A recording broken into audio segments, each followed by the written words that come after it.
I never thought the man I would marry would look at me like I didn't exist.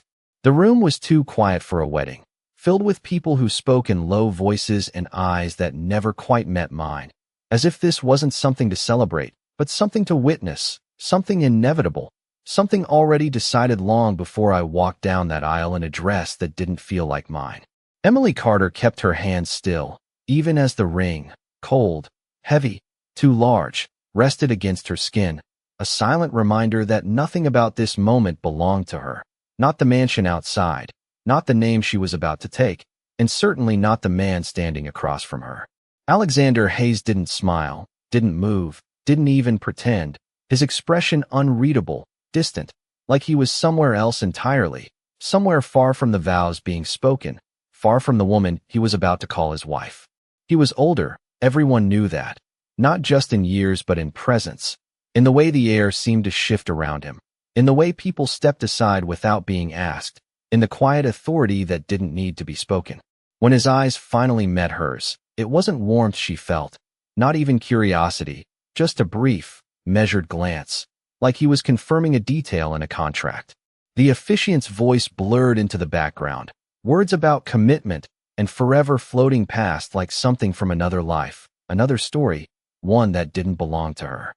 Emily swallowed, her fingers tightening just slightly as she remembered why she was here, why she had said yes, why walking away had never really been an option, and for a moment, just a moment, she almost let herself believe she could disappear into the role expected of her, quiet, obedient, unseen.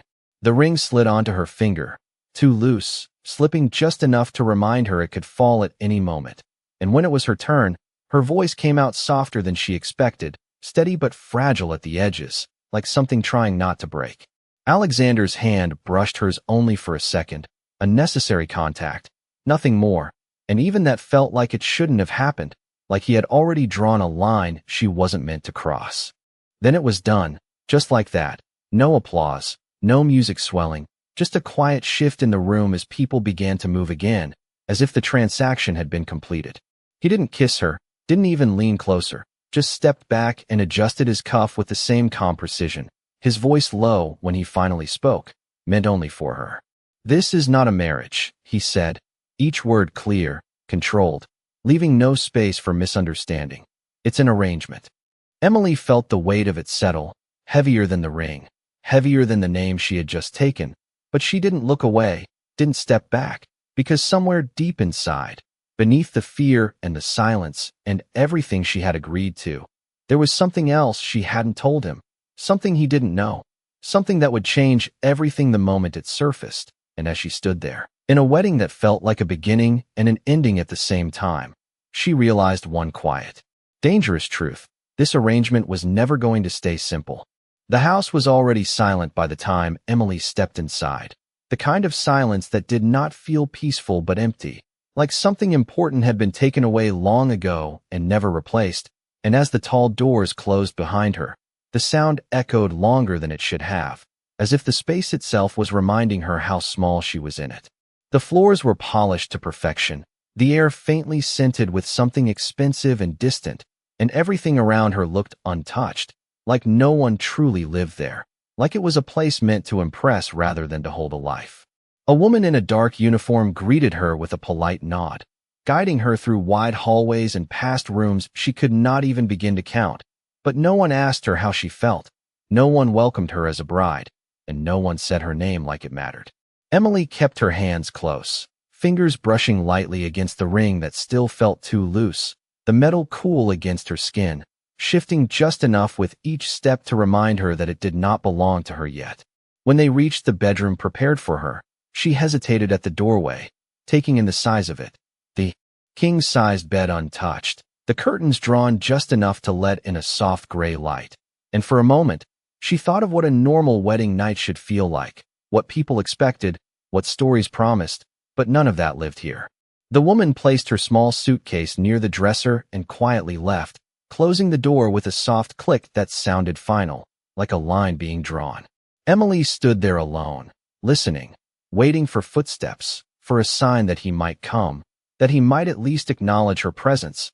But the minutes passed slowly, stretching into something heavier, and the only sound she could hear was her own breathing. She moved carefully through the room, touching nothing, as if she was afraid to disturb something she did not understand. And when she finally sat at the edge of the bed, the mattress barely shifted beneath her weight, too firm, too perfect, like it had never been used. Her eyes drifted toward the nightstand where a single object caught her attention, a framed photograph turned slightly away, almost hidden, and without thinking, she reached for it, turning it just enough to see the image. A woman stood beside Alexander, smiling in a way that felt warm and real, her hand resting naturally against his arm. And for the first time, Emily saw something she had not seen at the wedding, a version of him that looked human, softer, someone who once knew how to stay. Emily's chest tightened slightly as she placed the frame back exactly where it had been, careful not to shift it even an inch, as if moving it would mean stepping into a place she was not allowed to enter.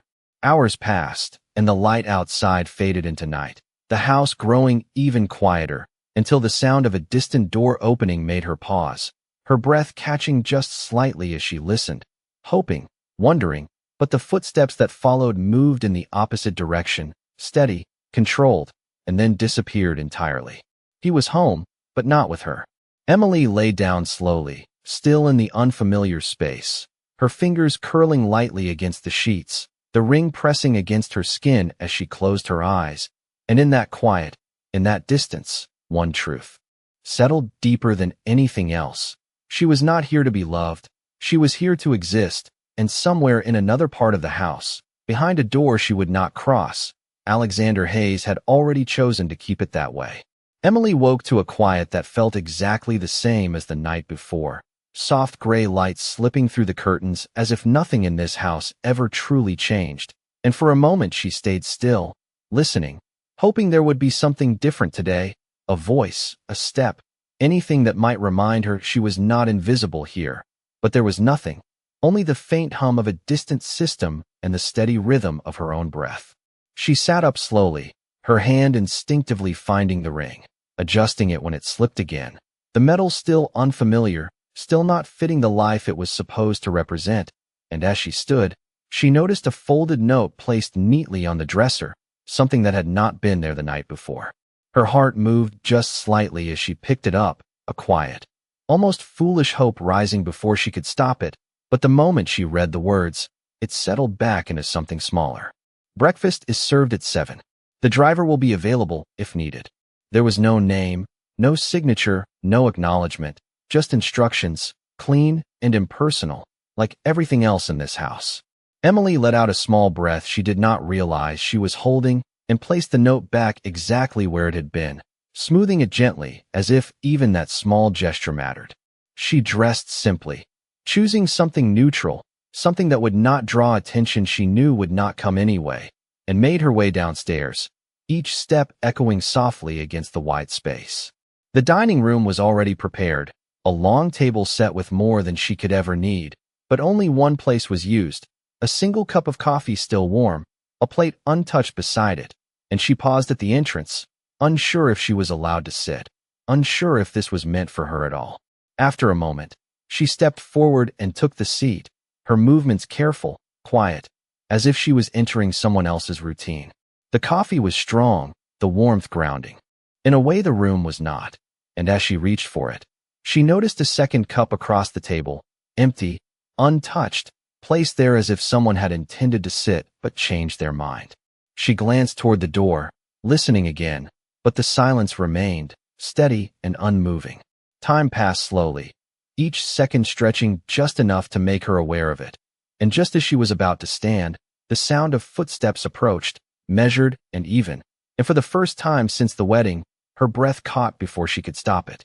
Alexander entered without hesitation, dressed in a dark suit, composed as always, his presence filling the room without effort, and for a brief moment, his eyes met hers, not cold, not warm, just aware, as if acknowledging a detail he could not ignore. He walked past her, not taking the seat across, not stopping, simply reaching for a glass of water, his movements precise, controlled, like everything he did existed within lines he never crossed.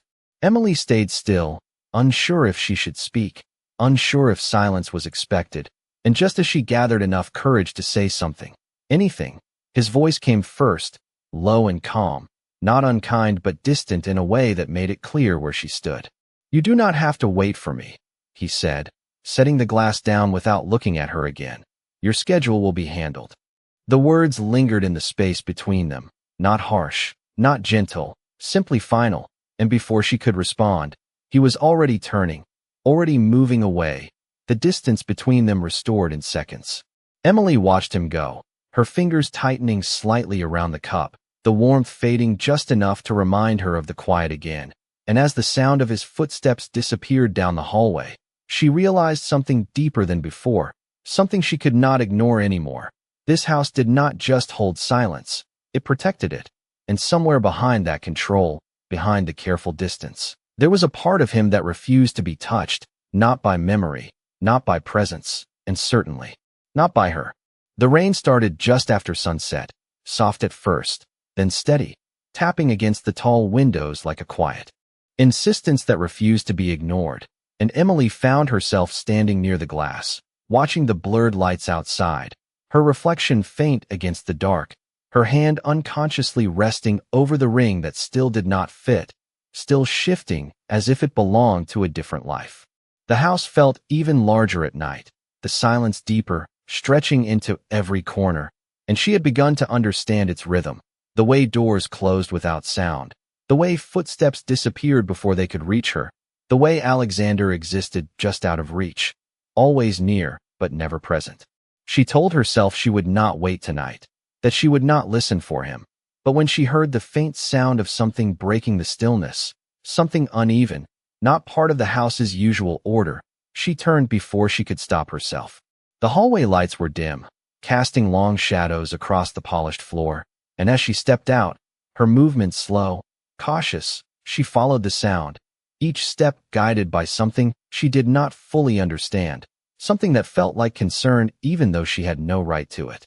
The door at the end of the corridor was slightly open, a thin line of light cutting into the darkness, and for a moment she hesitated, remembering the invisible boundaries he had already drawn, remembering the way he kept his distance, but the sound came again, quieter this time, almost like a breath caught too long, and she pushed the door open just enough to see inside. Alexander was there, standing near the desk, one hand braced against its edge, his posture not broken but not steady either, as if something unseen was pressing against him, something he refused to show in daylight. His jacket was gone, his tie loosened, and for the first time, he did not look untouchable. He looked human in a way that made her chest tighten without warning. Emily did not step in fully, did not speak right away, but the floor beneath her shifted just enough to give her away, and his head turned sharply, his eyes finding her with a clarity that made her freeze. For a second, neither of them moved, the air between them holding something fragile, something uncertain, and she could see it then, not weakness, not exactly, but something close to exhaustion, something he had been carrying alone for far too long. "You should not be here," he said, his voice low, controlled, but not as distant as before, and Emily swallowed, her fingers tightening slightly at her side before she stepped forward anyway. Just one step, careful, respectful, but intentional. "You do not look well," she said softly, the words simple, not demanding anything, not asking for permission, just offering presence. And for a moment, he did not answer, his gaze holding hers like he was deciding something, like he was measuring how far this moment could go before it broke. The rain grew louder against the windows, filling the silence that stretched between them, and then, almost imperceptibly, his shoulders lowered just enough to show the weight he had been holding. He did not tell her to leave again. He did not turn away, and when he moved, it was not to create distance, but to steady himself, his hand slipping slightly before catching the edge of the desk again. And without thinking, without planning it, Emily closed the space between them, her hand reaching out, hesitating only for a second before resting lightly against his arm, a touch so gentle it could have been nothing, and yet it changed everything. He did not pull away. He did not step back. He simply stood there, still, as if the moment itself had surprised him, as if breaking his own rule had not been something he expected, and in that quiet, in the sound of rain and breath and something unspoken, Emily felt it, The first crack in the distance he had built so carefully, fragile, uncertain, but real, and for the first time since she had entered this house, she was no longer completely outside of his world. He did not move away, and that was the first thing Emily noticed. Not what he said, not what he did, but what he did not do, because until this moment, distance had always been his answer, and now there was only stillness, quiet and uncertain, his arm under her hand, his breath slower but not steady yet, and for a brief second she wondered if she had crossed something she could not return from. But when she began to pull back, thinking she had gone too far, his voice stopped her, softer than before, almost rough at the edges. "Do not," he said, not loud, not commanding, just enough to reach her, and she froze, her fingers hovering for a moment before settling again, lighter this time, like she was asking without words if she was allowed to stay. The rain continued outside, steady and constant, filling the space that neither of them seemed ready to break, and slowly, almost reluctantly, Alexander straightened, the tension in his posture easing just enough to suggest the worst had passed, but not enough to hide the exhaustion that lingered beneath. He stepped back then, but not far, just enough to create space without closing the door again, and for a moment, they stood facing each other in a silence that felt different now, not empty, not distant, but fragile, like something new had formed and neither of them knew how to hold it yet. Emily lowered her hand, her fingers brushing lightly against the ring as it shifted again, and this time, she did not adjust it right away, letting it rest where it fell, slightly off, slightly wrong, and yet still there. "You should sit," she said quietly, her voice steady despite the uncertainty in her chest, and he watched her for a second longer than necessary, as if deciding whether to listen, whether to let this moment continue or end it before it changed anything more. Then, without a word, he moved toward the chair by the desk and sat down, his movements controlled but slower than before, and Emily exhaled softly, not realizing she had been holding her breath again. She did not rush, did not fill the silence with unnecessary words, just moved to the side table, pouring a glass of water with careful hands, bringing it back to him without stepping too close, without assuming anything more than what had already been given. He took it, their fingers brushing for the briefest moment, and this time, neither of them pulled away immediately. It was small, almost nothing, but it lingered just long enough to be noticed, just long enough to mean something neither of them said out loud. "Thank you," he said after a moment, the words simple, unfamiliar on his tongue, like something he had not needed to say in a long time, and Emily gave a small nod, her eyes meeting his again, softer now, not searching, not questioning, just present. Time passed differently after that, slower but not heavy, and when the rain began to ease, the silence shifted with it, less suffocating, more like a pause than an absence. He did not ask her to leave, and she did not rush to go, and for the first time, they existed in the same space without distance pulling them apart. Then, as if something had changed inside him, something quiet but undeniable, he spoke again, his voice low but clearer this time. "Why are you still here?" The question was not sharp, not accusing, but it carried something deeper, something closer to confusion than rejection, and Emily felt it settle between them, the first real question he had asked her since she arrived. The first moment he looked at her not as part of an arrangement, but as someone whose answer might matter, and she realized then that whatever she said next would not just fill the silence, it would shape what came after. Emily did not answer right away, and in that small pause, the air between them shifted again, quieter but heavier, as if the truth had been waiting for this exact moment, as if everything before this had only been leading here, and she felt it in the way her fingers tightened slightly against the fabric of her sleeve, in the way her breath slowed just enough to steady something inside her that had been holding back for too long.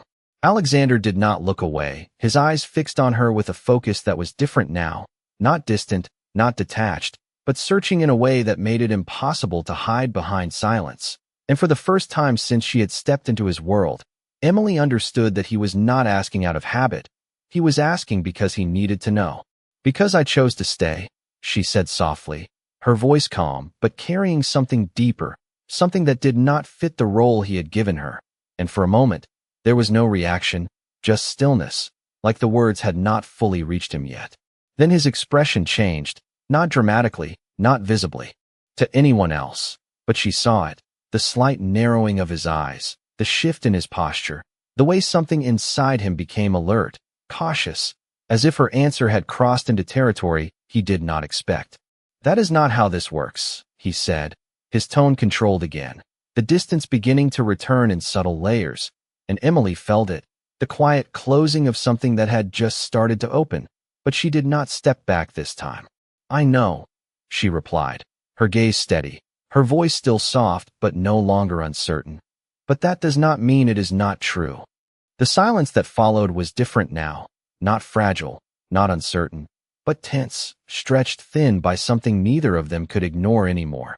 And Alexander stood up slowly, placing the glass aside with a precision that felt deliberate, like he was grounding himself before something he did not want to face. "You agreed to this arrangement," he said, each word clear, measured, building a boundary he had relied on from the beginning. "You knew exactly what this was."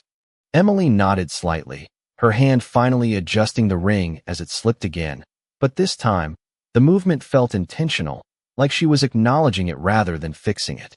"Yes," she said quietly, "but you do not know why." That was the moment everything changed, not because of what she said, but because of what it implied, because of what he had not considered, and for the first time, uncertainty flickered across his expression, brief but undeniable. "There is nothing else to know," he replied, but the certainty in his voice was thinner now, less solid than before, and Emily felt it, the small crack forming where his control had always been absolute. She took a breath, slow and careful, and for a second, she almost stopped, almost chose silence again, but the truth had already moved too close to the surface to be pushed back. "I met you before," she said, the words quiet but clear, and the effect was immediate, not explosive, not loud, but sharp in the way his body stilled completely, like something inside him had locked into place. "That is not possible," he said quickly, too quickly, the denial instinctive, and Emily lowered her gaze for just a moment before meeting his eyes again, not challenging, not forcing, just holding the truth where it stood. "You would not remember," she continued, her voice softer now, carrying a weight that had not been there before. "It was a long time ago, and I was not someone you would notice." The room felt smaller suddenly, the distance between them no longer protective but pressing, and Alexander's jaw tightened slightly, his mind already moving, already searching through something he could not yet see clearly. "Then why does it matter now?" he asked, his voice lower, more controlled again but edged with something new, something closer to tension than indifference. Emily hesitated, her fingers brushing lightly against the ring one more time before stilling completely, and when she spoke again, the words came slower, heavier, like each one carried a piece of something she had been hiding. "Because the reason I am here," she said quietly, her eyes steady on his, "is not the reason you think." And this time, the silence that followed did not feel like distance. It felt like the moment before everything changed.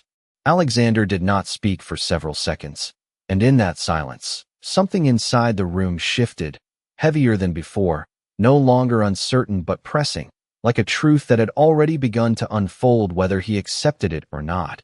And Emily could see it in the way his gaze sharpened, no longer distant, no longer guarded in the same way, but searching, calculating, trying to place her words into a past he had long sealed away. "Explain," he said finally, his voice low, controlled, but carrying a weight that had not been there before, and Emily felt it settle in her chest, the moment she had been holding back now standing fully in front of her with no place left to hide. She took a small breath, steadying herself, her fingers brushing lightly against the ring before falling still again, and when she spoke, her voice was quiet but clear, like something she had rehearsed 100 times but never believed she would say out loud. "It was 8 years ago," she said, her eyes not leaving his, "at St. Mary's Clinic on the west side, the small one. Near the river, the one most people forgot about." The name alone was enough to change something in him, not visibly to anyone else, but she saw it, the way his posture stiffened just slightly, the way his jaw tightened, as if the memory had touched something he did not want disturbed. "I do not go to clinics like that," he replied quickly, almost automatically, and Emily nodded, as if she had expected that answer, as if she had already lived through this denial before. "You did that night," she said softly. And this time, he did not interrupt her, his silence no longer dismissive but tense, waiting. "There was an accident," she continued, her voice lowering just enough to match the weight of what she was about to reveal. "Not yours, but someone close to you, someone you refused to let go of." The room felt smaller with every word, the air tighter, and Alexander's eyes darkened, not with anger yet, but with recognition that had not fully formed, like a shadow moving just out of reach. "You were there all night," Emily said. "You did not sleep, you did not leave, and when the doctors said there was nothing more they could do, you still stayed, like if you kept holding on, something would change." Her voice trembled slightly at the edges now, not from fear, but from the weight of remembering something that had never really left her. "I was there too," she added, quieter this time. "Not as someone important, not someone you would notice, just a volunteer, someone who brought water, who stayed in the background, who watched." Alexander took a slow step back, his control beginning to fracture in ways he could not hide anymore, the memory pulling closer whether he wanted it or not. And Emily saw it, the exact moment it reached him, the moment something in his mind connected, not fully, but enough to unsettle everything he thought he knew. "That night changed everything for you," she said, her voice barely above a whisper now. "But it changed something for me too." He shook his head slightly, as if rejecting the connection, as if refusing to let her step into a place he had kept closed for years. "That has nothing to do with this," he said, his tone sharper now, the first edge of resistance breaking through, and Emily felt it, the push, the instinct to deny, but she did not step back. "It has everything to do with this," she replied, her voice steady despite the tension rising between them. "Because the reason I agreed to this marriage is not what you think." The words landed heavier this time, deeper, and Alexander's expression hardened, the control returning but thinner, more fragile, like something built too quickly over something unstable. "Then say it," he said, his voice low, almost demanding now, not out of authority, but out of something closer to urgency, something he could not fully contain anymore. Emily hesitated for just a second, her heart tightening as the truth pressed forward, and when she finally spoke, the words came slower, each one carrying more than just meaning, carrying consequence.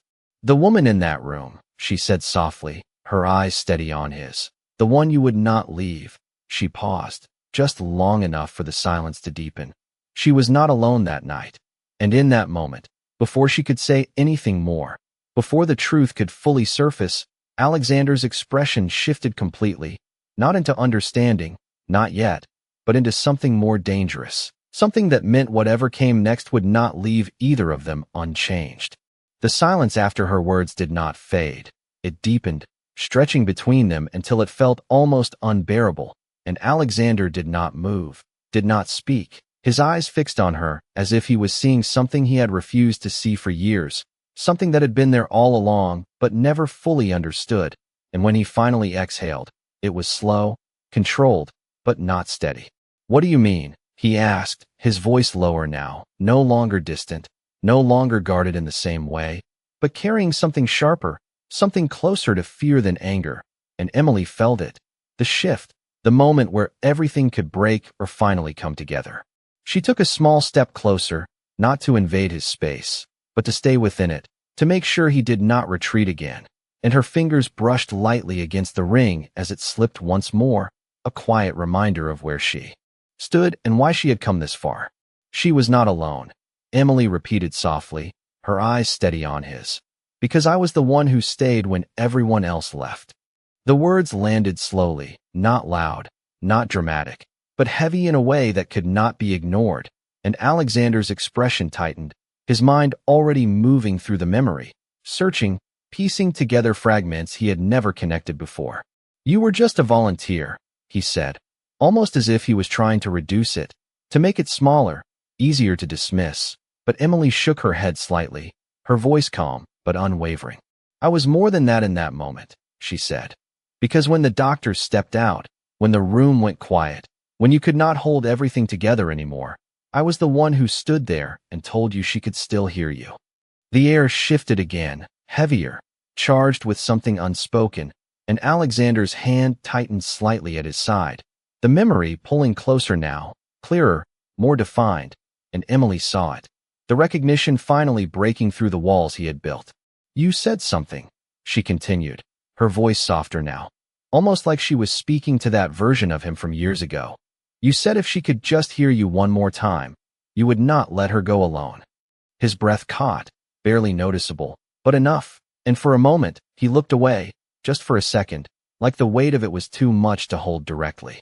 "That does not explain why you are here," he said, but the certainty was gone, replaced by something fragile, something uncertain, and Emily felt it, the opening she had been waiting for, not to prove something, not to win, but to finally be seen. "Because that night did not end the way you think it did," she said quietly, her gaze steady, her voice carrying the truth she had held for so long. "You believe you lost everything in that room, but you did not see what happened after you left." He looked back at her immediately, the tension in his expression sharper now, not defensive, but searching, urgent in a way he had never shown before, and for the first time, the distance between them felt like something he wanted to close, not maintain. "Then tell me," he said, his voice low but no longer controlled in the same way. "Tell me what I did not see." Emily hesitated for just a moment, the weight of the truth pressing against her chest, knowing that once she said it, nothing would remain the same, not the arrangement, not the distance, not the careful lines he had drawn around himself. And when she finally spoke, her words were soft but clear, carrying everything she had been holding back.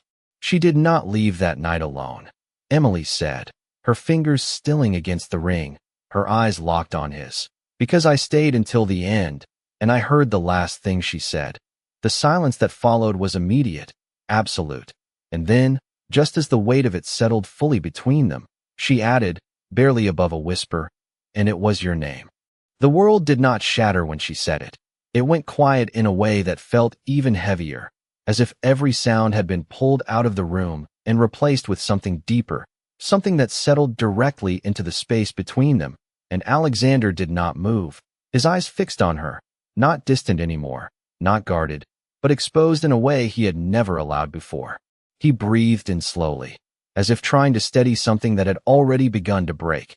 And for the first time, Emily saw it clearly, not just the control he carried, but the emptiness beneath it, the years of silence he had built around a moment he never fully understood. "You heard her," he said quietly, not as a question, but as something he was finally allowing himself to believe, and Emily nodded, her fingers resting still against the ring that no longer felt as unfamiliar as it once did. She was not afraid, Emily said softly, her voice gentle, careful, as if she was holding something fragile between them. She was calm, and she said your name like she knew you were there, like she did not want you to carry the weight of that night alone. The words settled into him slowly, not all at once, but piece by piece, and Emily watched as something in his expression shifted, not disappearing, not healed, but changing, like a door that had been closed for years was finally opening just enough to let light through. He looked away for a moment, his hand lifting slightly before falling back to his side, and when he looked at her again, it was different, not as someone bound to an arrangement, not as someone he had to tolerate, but as someone who had been standing closer to his past than he ever realized. "Why did you not tell me?" he asked, his voice low, not accusing, just uncertain, and Emily took a small breath, her gaze steady, her answer simple but filled with everything she had carried. "Because you were not ready to hear it," she said, "and I was not ready to be seen." The silence that followed was softer now, no longer heavy, no longer pushing them apart, but holding them in a space that felt real for the first time.